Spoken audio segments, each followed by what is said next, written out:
आता होत आले या पुढे ते ना कधी होणे. आता होत आले या पुढे ते ना कधी होणे. आता तरी मिळून सर्व बोला. आता तरी मिळून सर्व बोला ना ऐसे ना पुन्हा होणे. हताशा होत आले या पुढे ते ना कधी होणे.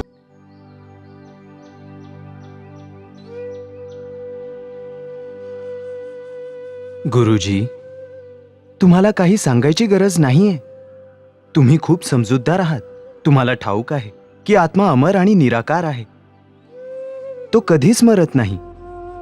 तो तर फक्त आपली वस्त्र बदलतो आणि एकदा वस्त्र बदलल्यानंतर त्याची काही कार्य आणि आपल्या काही जबाबदाऱ्या असतात ज्या पार पाडाव्याच लागतात. मला कळतंय सगळं. तुम्ही 13व्याबद्दल बोलताय ना? हो गुरुजी. मग सांगा ना, कोणती तिथी मिळाली तुम्हाला? हे कार्य पार पाडण्यासाठी आजपासून बरोबर 11 दिवसांनी योग्य तिथी आहे. त्यासाठी काय काय सामुग्री लागेल? हो, मी सामुग्रीची यादी तुम्हाला देतो. ही त्या सामुग्रीची यादी आहे. ही सामुग्री तुम्ही तुमच्या श्रद्धे आणि क्षमतेनुसार आणा आणि एका गोष्टीकडे खास लक्ष द्या. जोवर हे कार्य पूर्ण होत नाही तोवर आत्म्याच्या शुद्धीसाठी तुम्हाला शुद्ध मनाने पवित्र राहावं लागेल. तेव्हाच हे कार्य योग्य प्रकारे सफल होईल.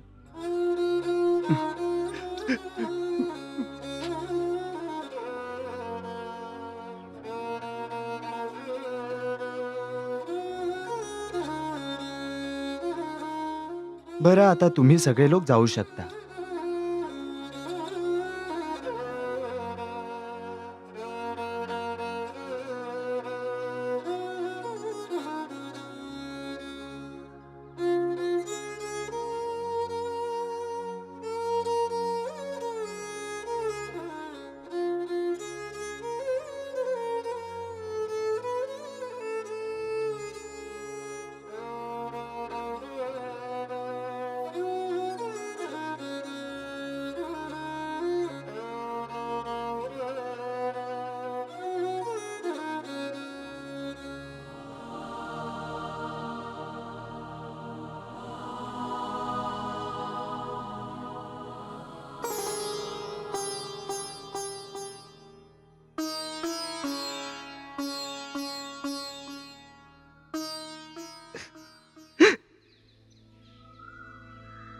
कोणास ठाऊक काका, या गावाला कोणाची दृष्ट लागली.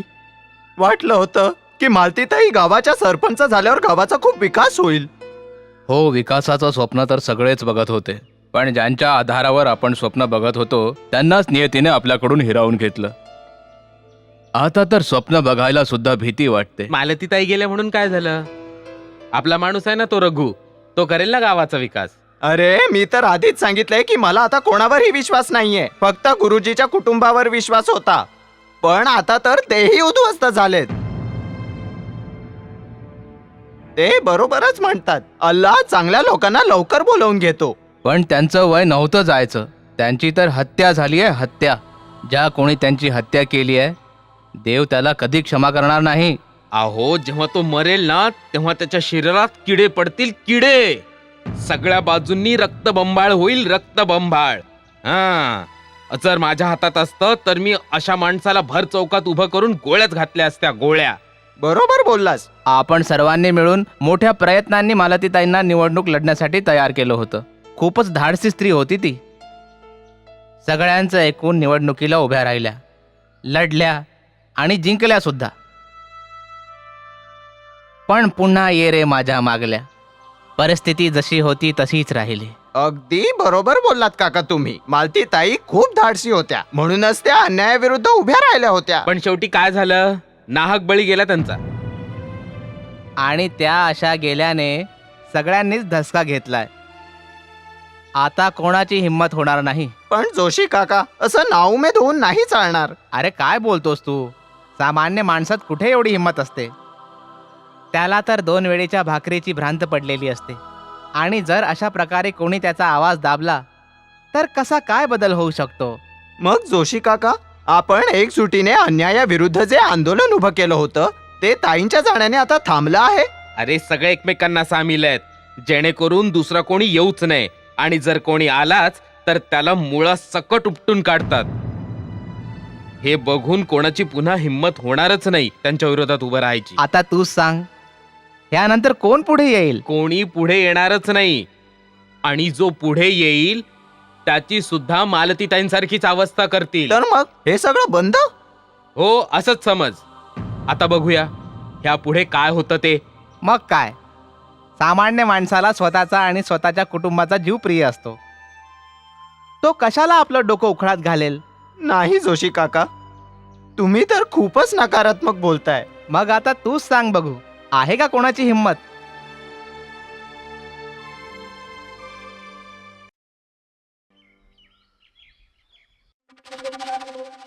या कौसल्याबाई, तुमची पूजा करून झाली आणि मी आलो. ठाऊक आहे, तुम्ही आलात ते. तीर्थयात्रेहून आलोय, पण तुझं घरच तर माझ्यासाठी खरं मंदिर आहे. आज ओवाळणार नाही? असं कोणतं मोठं देवाधर्माचं काम करून आला आहात तुम्ही की मी तुम्हाला सागर संगीत ओवाळ? आता तू का नाराज झाली आहेस? एकटा नाही आलोय, माझ्यासोबत आणखी एक सदस्य घेऊन आलो, जे आता ह्या घरची सदस्य बनेल. ते सगळं तर ठीक आहे, पण ही आहे कोण? अगं, तू हिला ओळखलं नाहीस? संजू, आपली संजना.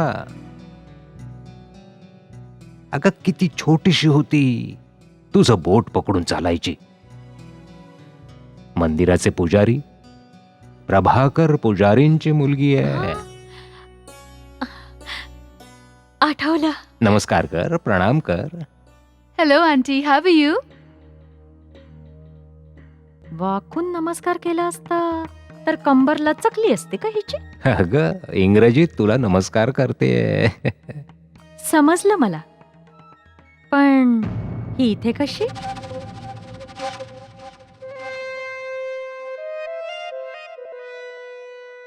खूप वाईट घडलं.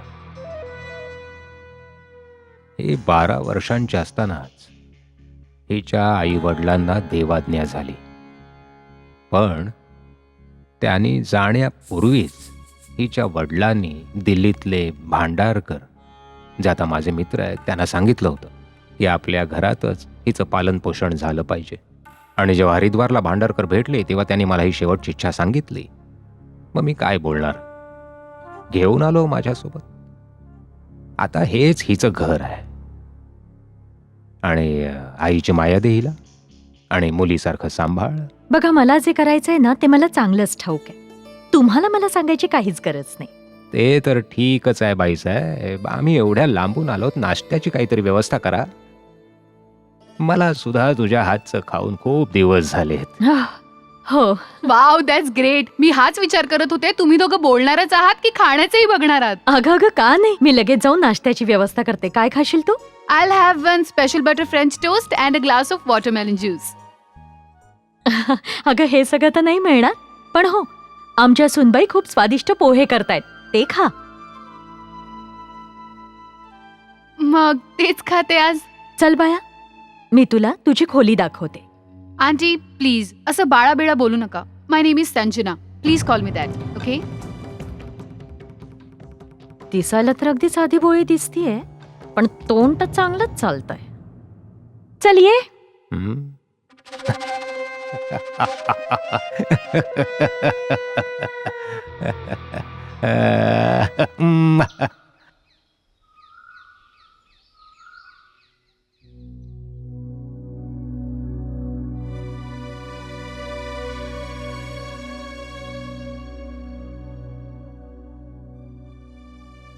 भारती बाळा, गुरुजी आले होते आत्ता.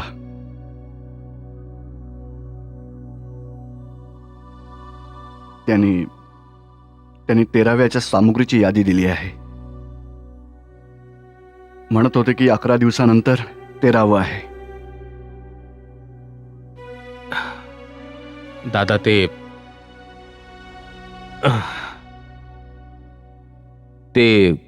कृणाल यादवची गाडी चालली आहे त्र्यंबकेश्वरला, म्हणून मी विचार केला की आपण दोघे गेलो असतो आणि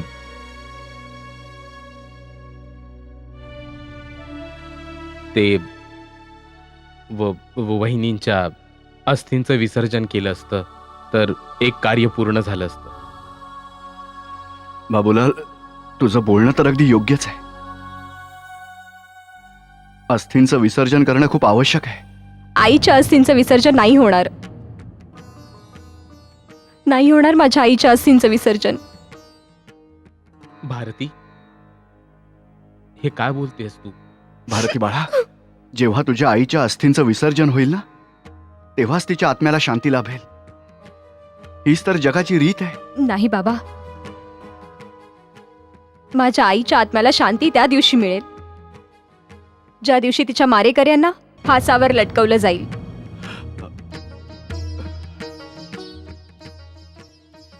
आणि जोवर मी तिच्या मारेकऱ्यांना फासावर लटकवणार नाही तोवर मी हा पांढरा रंगही सोडणार नाही आणि आईच्या अस्थींचं विसर्जनही होऊ देणार नाही. हा माझा पण आहे.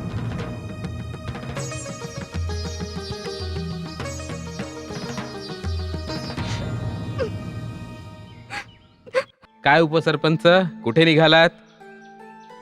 शेतात चाललोय कालव्याचं पाणी सोडायला. अरे थांब, बस जरा, थोडा चहा नाश्ता करूया आरामात. आता आरामाची वेळ नाहीये. चहा तर मी नंतर येऊन सुद्धा पिऊ शकतो. अरे नाही, बस जरा. अरे माझं म्हणणं तरी ऐक. पाणी नंतरही सोडता येईल. अजूनपर्यंत तुझी शेतं कोरडी कशी? कशी करणार? निवडणुकीनंतर त्या नराधामांनी मालतीताईंवर हल्ला केला. त्यानंतर बीडीओ ऑफिसच्या खेटा मारत राहिलो आणि उपसरपंच बनताच मालतीताईंना देवाज्ञा झाली. आता थोडा वेळ मिळाला तर म्हटलं जाऊन शेतात पाणी सोडावं. हो, आता उपसरपंचांना स्वतःची कामं करायला सवड मिळत नाही तर गावाचा विकास कसा करणार? म्हणजे काय? अरे म्हणजे हेच की आता तू उपसरपंच आहेस, उपसरपंच, तेही धरमपूर गावचा. मग गावाबद्दल काय विचार करशील? असं वाटतंय की उपसरपंच पद मिळताच तुला सामान्य माणसांच्या समस्यांचा विसर पडलाय. मी कोणाच्याही समस्या विसरलो नाहीये. अरे मी सुद्धा सामान्य माणूसच आहे. अरे तू सामान्य माणूस नाहीयेस, धरमपूर ग्रामपंचायतीचा उपसरपंच आहेस. उपसरपंच, जरा गावाच्या विकासाचा विचार कर. मी विचार तर करतो, पण आता असं वाटतंय की ही जबाबदारी मला पेलवणार नाही.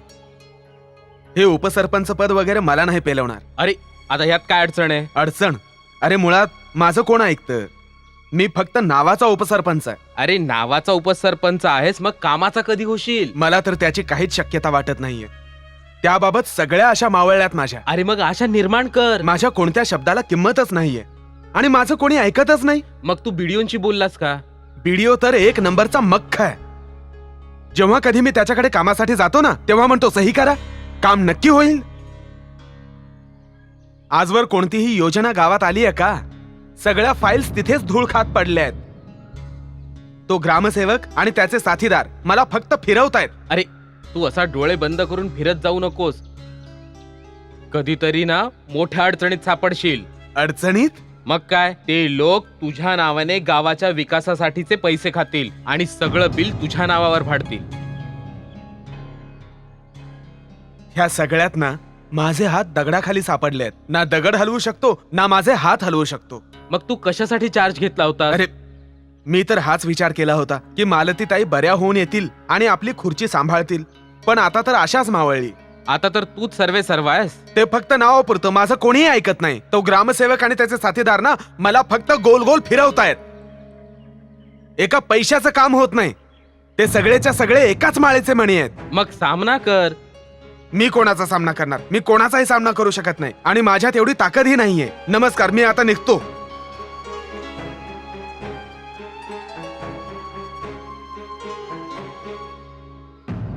आता कसला होतोय विकास?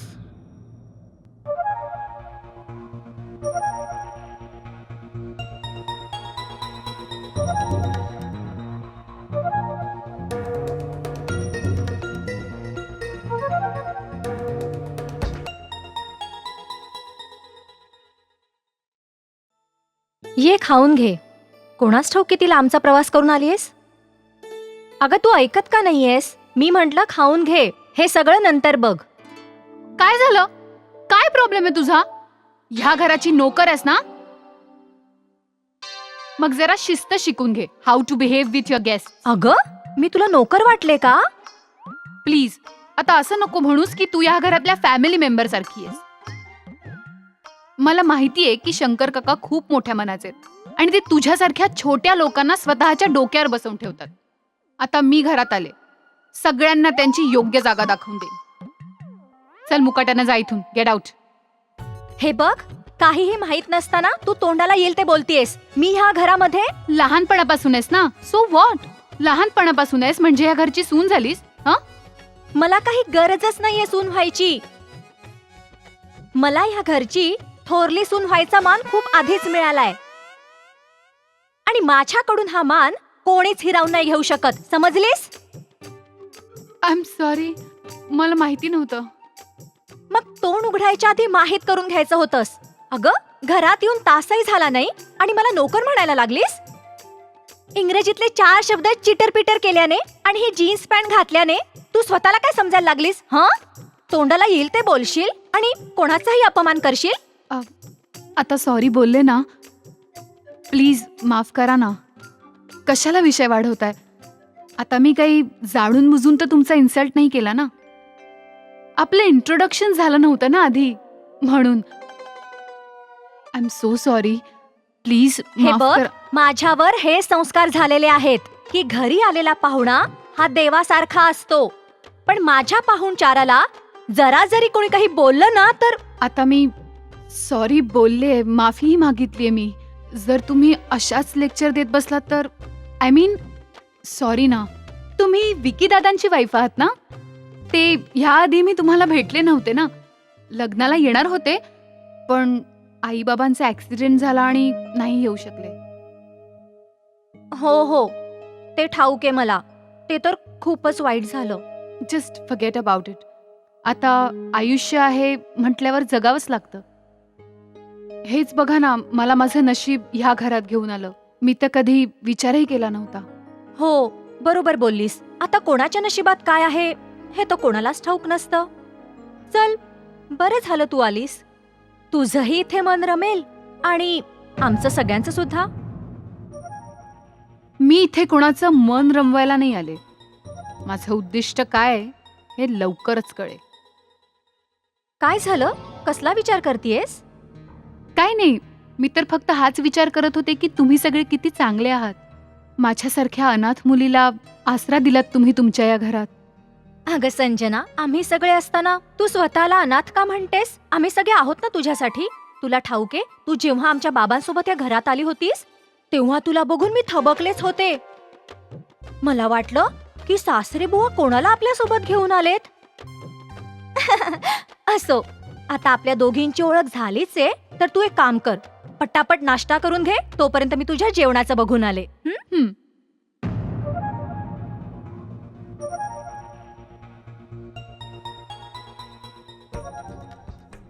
शांती वहिनी, तुला अजून ठाऊक नाहीये की मी काय करणार आहे ते. ज्या दिवशी तुला कळेल ना त्या दिवशी तुमच्या पायाखालची जमीन सरकेल. आता तू बघच की मी काय करते ते. तसं तुला मी बरोबरच बोलले. जर तुला मी या घरची नोकर नाही बनवलं ना तर माझं नाव संजना नाही.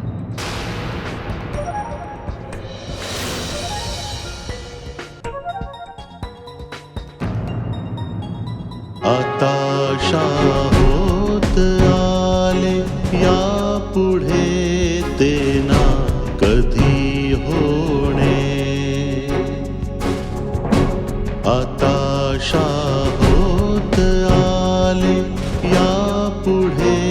ते ना कधी होणे. आता तरी मिळून सर्व